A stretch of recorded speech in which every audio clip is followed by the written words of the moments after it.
Oh, morning, YouTube. It's beautiful sunny day out here in Newmarket, Ontario. It's about 4 degrees outside right about now, but it's not too bad.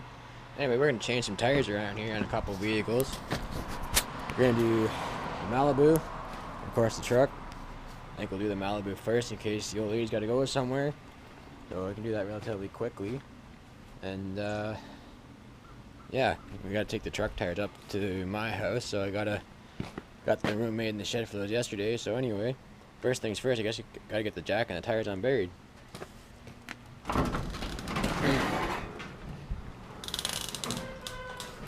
See, they put my gramps in old folks home this year, so that's where all my stuff used to be.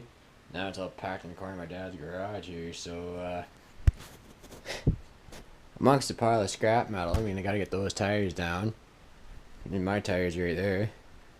And there's the jack handle behind all the copper, so I guess I'm gonna get digging. I better put my coffee down and do something, I guess. So anyway, we'll check in with you guys here in a little bit. Well, now that I got the jack unburied and actually get into the toolbox, holy frig, look at that thing. Bet you half of you didn't even know that was even back there. So much shit in front of it. Oh, and while I'm thinking about it, anyone need a breather for an LA case tractor? I got one sitting here. I have no ambition of buying an LA case tractor, but Grandpa had a breather for one, and it was sitting downstairs. And if I can sell it, great. I don't plan to scrap it, but if someone can use it, come get it. Anyway, now I guess the next step is getting the tools to take those tires off. I need a 19 mil and a breaker bar, and I was actually lucky and found the lock nut key. So I mean, stuff might be all over the place, but at least you know where it all is. Alright, well, I got the tires down from up top there. I'll give you guys just a little how-to on how to change a tire in case some of you don't actually know how to do it.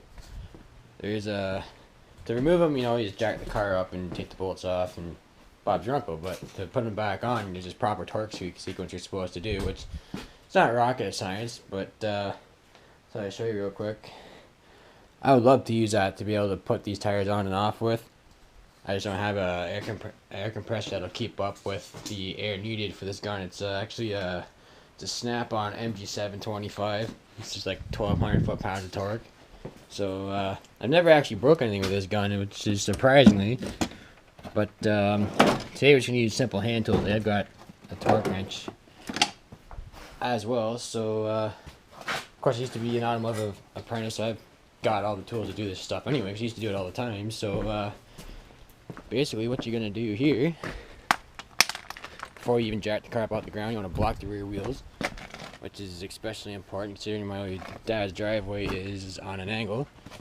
And what I like to do, once you get the car out the ground, of course, and to lift the car like this, there's a pinch weld where they join the two body panels together. You can lift on that, and then before you get the car too far out the ground, you want to go and crack all the lug nuts. But before you go to crack these, if you got a lock nut like this one's got, I always do the lock first, and that way you don't risk stripping it or pissing yourself off or something like that. So you crack them, jack it up, and you take it off. You take the wheel off. It's a good idea to look at the brakes. But then again, if you're just doing it to save yourself some money, if you don't know what you're looking at, take tire off, put tire back on. Okay, so this is one of the winter tires. So say you took your car to a tire shop in the spring, and then you put your tires on, they marked them and say right front, right rear, left rear. Well, how do you determine that? Well, you stand at the back of the car, and then whatever side your left hand's on is the left side, and whatever side your right hand on is your right hand side. Because if you look at it from the front, it's opposite. So right front is, in theory, is your passenger front.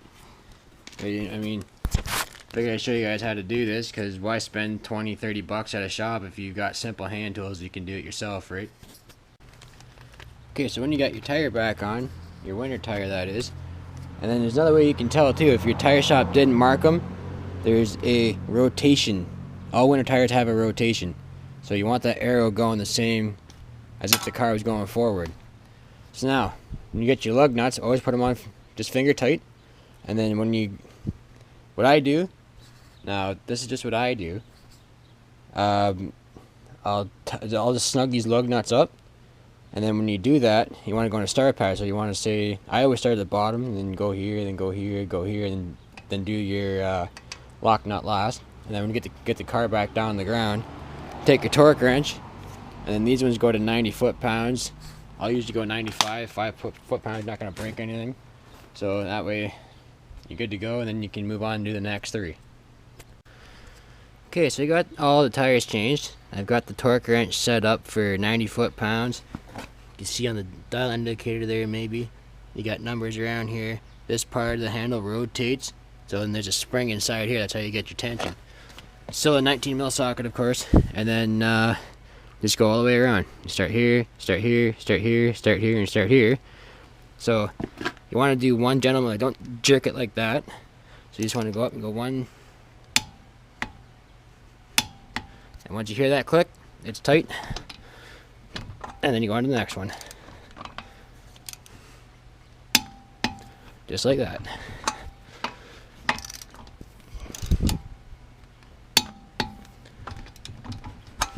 Sometimes the lug nuts swell a little bit, so that's why it's kind of difficult to come off. Also, that click, once it clicks, it won't let you go no more anyways, so it's pretty well idiot proof. And there you go. So just go around and do the other 3 tires, and then we'll move on and do these big suckers here. These ones weigh quite a bit more, so that's the reason why I did the car first, because the truck takes a bit longer to do. I'll explain that in a minute. Well, now that we're all warmed up, we got 1 car under our belt. There's a Malibu sitting there. Now we can tackle these great big old sons of bitches.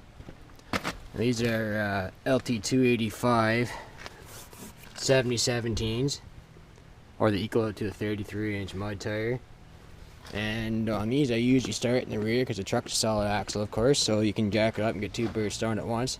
Like I was saying before, the truck's a little bit different to do because I got aftermarket lug nuts plus a lock key, and then there's also 6 of them, so it's a different torque pattern, but same principle. So I'll get this blocked up and jacked up, and then we'll get to her.